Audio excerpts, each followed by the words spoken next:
Yes दोस्तों, theorem है 21st। The internal bisector of an angle of a triangle divide the opposite sides internally in the ratio of the sides containing the angle. Theorem पढ़ लिया, theorem को learn भी करना है, जहाँ इसका यूज़ होगा आप वहाँ इसका यूज़ भी करेंगे, क्योंकि थ्योरम्स का यूज़ क्वेश्चंस को सॉल्व करने में काम में आता है। थ्योरम क्या है इसको मैं समझाने की कोशिश करता हूँ, फिर डायग्राम समझा दूंगा और लिखते कैसे हैं वो बता दूंगा।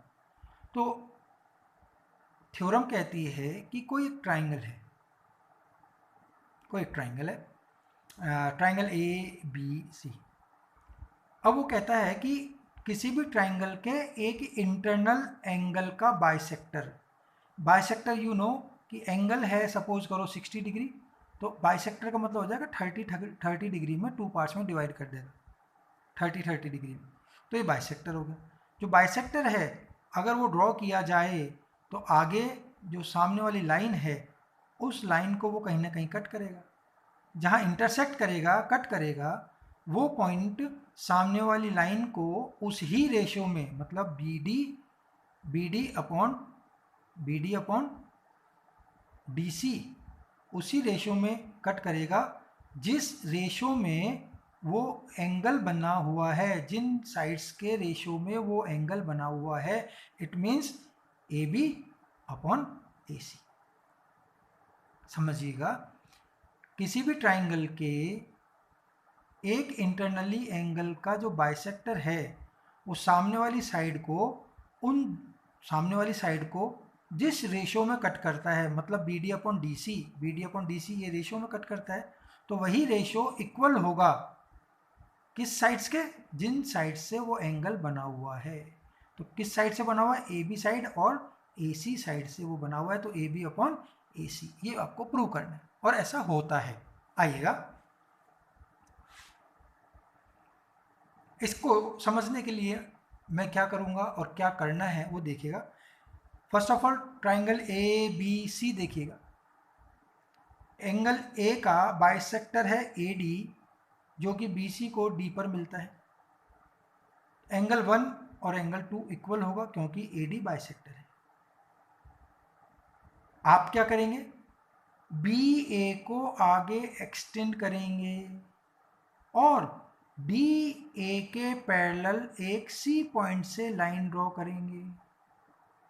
सी ई लाइन जो है वो डी ए के पैरेलल हो जाएगी। ये पैरेलल हो जाएगी तो ए सी जो लाइन है वो ट्रांसवर्सल हो जाएगी।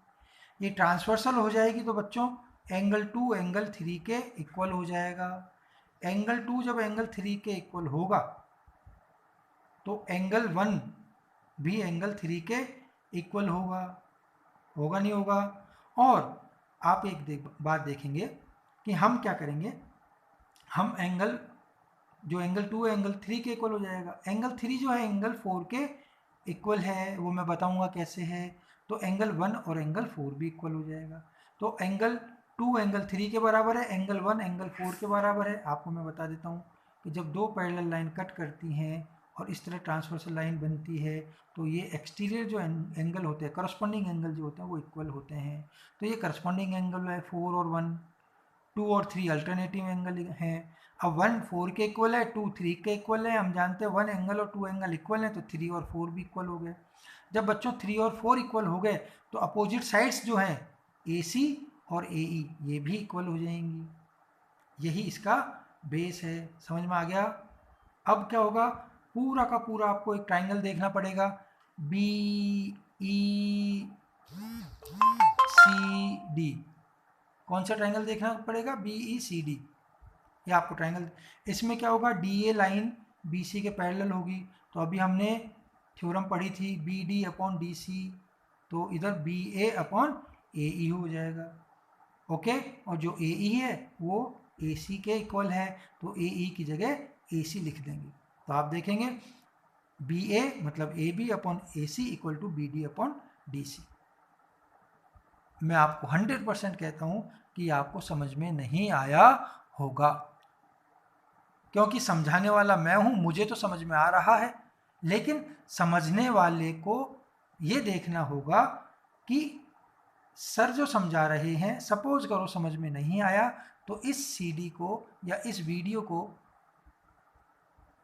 रिपीट कीजिए, वीडियो को रिपीट करके यहाँ तक एक बार फिर देख लीजिए। ओके, समझ में आया आपको? अब आइएगा, लिखते कैसे हैं सॉल्यूशन। गिवन क्या है, A B C, triangle A B C in which A D internal bisector of angle A means BAD equal to CAD means 1 equal to 2. BAD equal to CAD means 1 equal to 2. To prove, आपको prove करना है BD upon DC equal to AB upon AC, BD upon DC equal to AB upon AC. Construction, draw खींची, draw a parallel line DA to extend BA, intersecting point of both we got a point E and marked the angle 3 and 4 according to figure.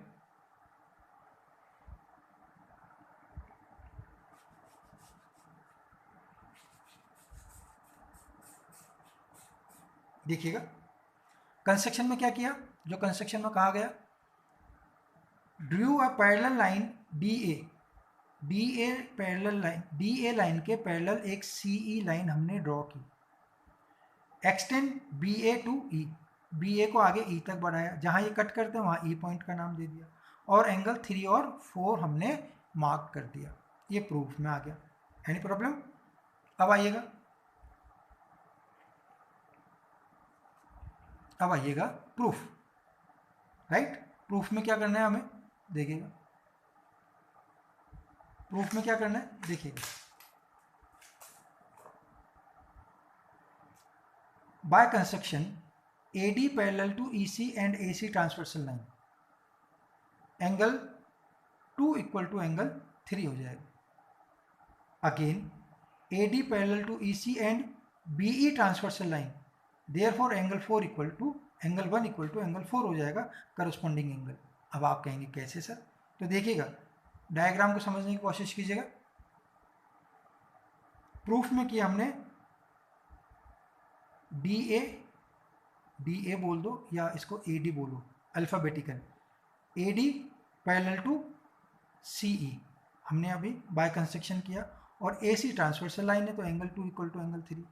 Again AD and CE parallel है और BAE transversal line है तो angle 1 equal to angle 4, corresponding angle equal होगा। देखिएगा यही मैंने आपको समझाया था।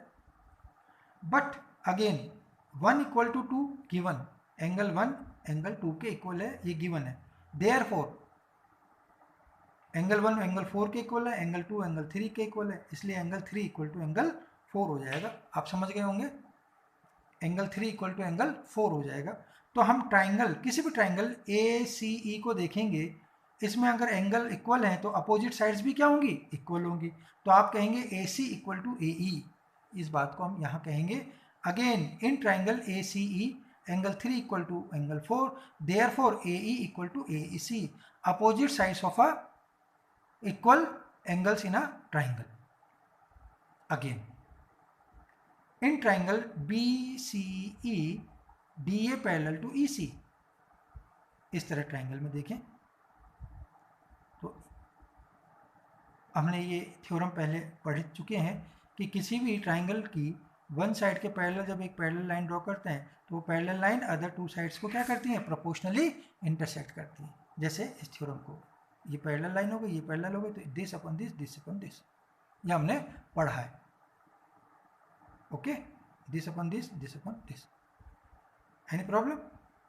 अब आइएगा, जो हम ट्राइंगल BCE की बात कर रहे हैं, ये रहा BENC, और DA पैरेलल हो जाएगा CE के, समझ में आ गया? तो आप बोलेंगे BD upon DC equal to AB upon AE, लेकिन AE जो है वो AC के इक्वल है, हमने नंबर AE जो है वो AC के इक्वल है, नंबर 4 पर हमने सॉल्व किया है। तो आप देखिए BD upon DC equal to AB upon AE, और जो AE है वो हम AC के इक्वल सॉल्व कर चुके हैं, तो AE की जगह AC रख दीजिएगा। अब गौर करिएगा, BD upon DC equal to AB upon AC, ये प्रूव हो गया। ओके, हेंस प्रूव लिख दीजिएगा। Any problem? इस थ्योरम को समझने के लिए इसे एक बार, दो बार, तीन बार बार देखें। ये थ्योरम आपको 100% समझ में आ जाएगा।